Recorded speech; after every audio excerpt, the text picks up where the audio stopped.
Hey, hey, hey. Happy rainy Wednesday. Noisy car.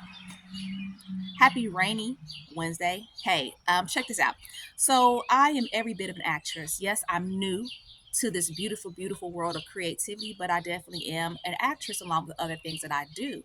And so much healing and discovery has came into my life through this wonderful world of acting and the arts. Okay. And yes, I am still one of Jehovah's Witnesses. So, why is that important? Well, let me know if I'm wrong. Historically speaking, acting is not a profession or a field that very many people who are Jehovah's Witnesses go into.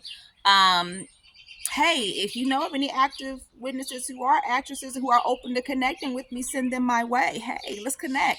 However, I have a point in what I'm trying to share. Now, you know I love Teresa Graves. That's a person you're going to hear me talk about a lot on my journey of acting because she's a big part of my story is Teresa Graves. And if you've been watching my channel for some time, well, you know that in those years when I was disfellowshipped, um, that unfortunately was the same time period when Sister Teresa Graves, one of Jehovah's Witnesses, died, right? She died in a house fire, unfortunately. A space heater caught fire and she died.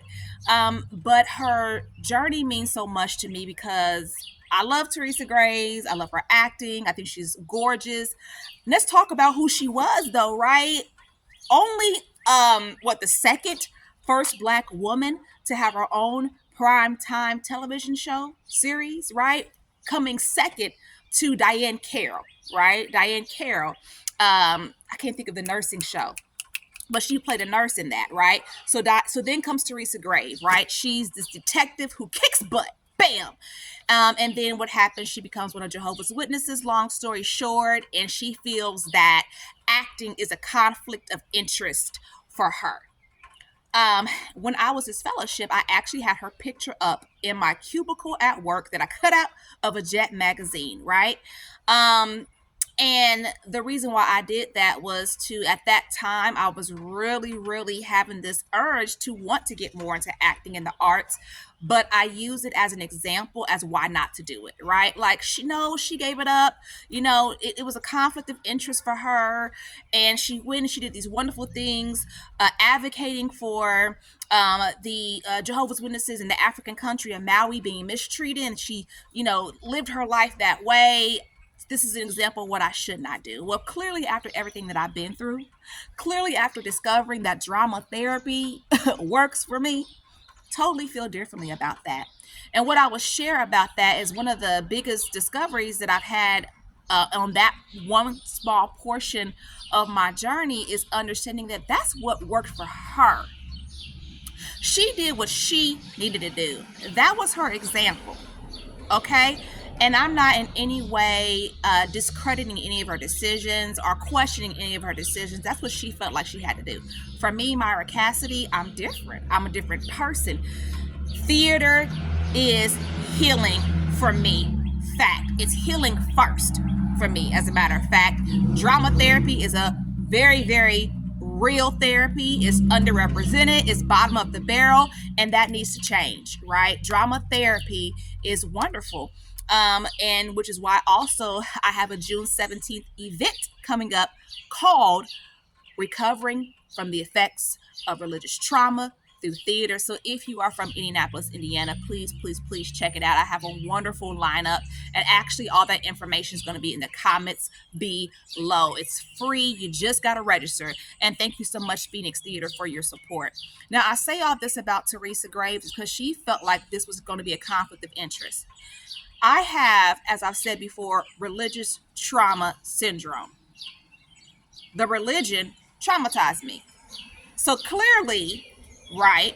Clearly, bad things or even narcissism can exist in different patches and in different spaces. And that's like, right, the comparison I wanted to draw on that. How interesting that I didn't go into acting because of all the bad things that can happen.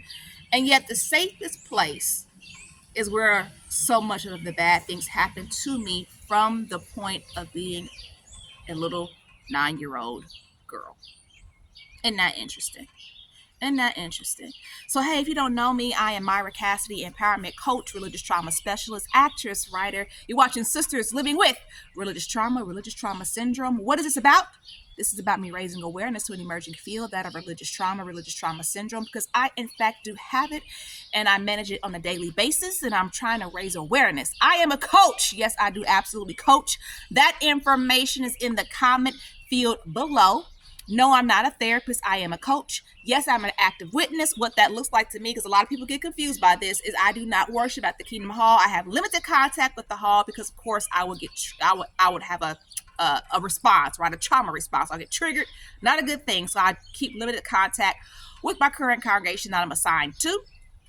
No, I do not represent the Worldwide Organization of Jehovah's Witnesses. No, I do not represent the Worldwide Association of Jehovah's Witnesses. And if you subscribe to my channel, that would help me out a whole lot.